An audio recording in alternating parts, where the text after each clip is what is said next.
Pakistan supreme court ने एक हुक्मनामा जारी किया जिहदे विच उन्होंने आख्या कि इमरान खान का इलाज अल शफा हस्पताल चों करवाया जाए।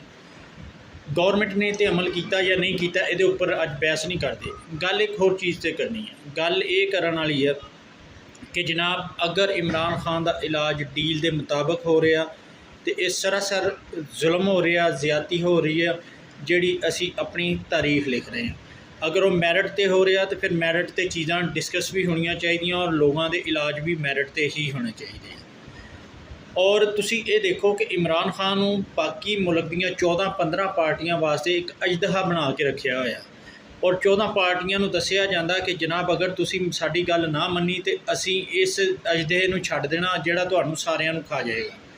अज अगर वो जेल दे विच बैठा है तो कल ये हस्पताल जाएगा, हस्पताल चो बनीगाला जाएगा तो बनीगाला चो जाएगा प्राइम मिनिस्टर हाउस। ये एक डरावा या एक प्रैक्टिकल धमकी। हुण मुल्क दे विच सूबे बनाउण वास्ते एस्टैबलिशमेंट ने एक धमकी दी है कि मुल्क के छोटे यूनिट या सूबे बनाओ ताकि मुल्क जिहड़ा है ना बेहतरीन तरीके नाल चल सके।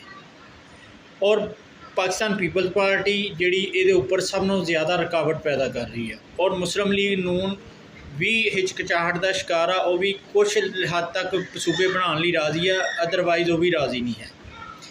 तो KPK तो बलोचिस्तान नूं ते असीं डिस्कस ही की करना। मसले वाली गल जिहड़ी सब नूं अहम आंदी है वो ये है कि असी हर कोई 10 साल या 5 साल बाद इसे ही दुराहे ते खड़े हुंदे हैं।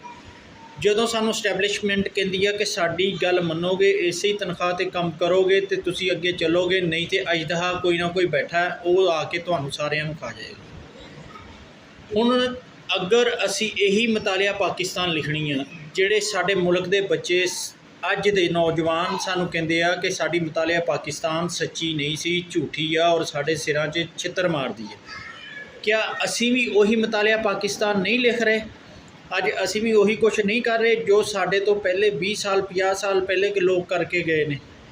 कदों असी अखलाकी जवाब अपनी आने वाली नस्ल नूं देवांगे कि जनाब तुसी ए जिहड़े असी इकदामात कीते ने ये मैरिट के उपर कीते आ, इहदे उपर कोई गैर अखलाकी चीज़ां नहीं कीतियां।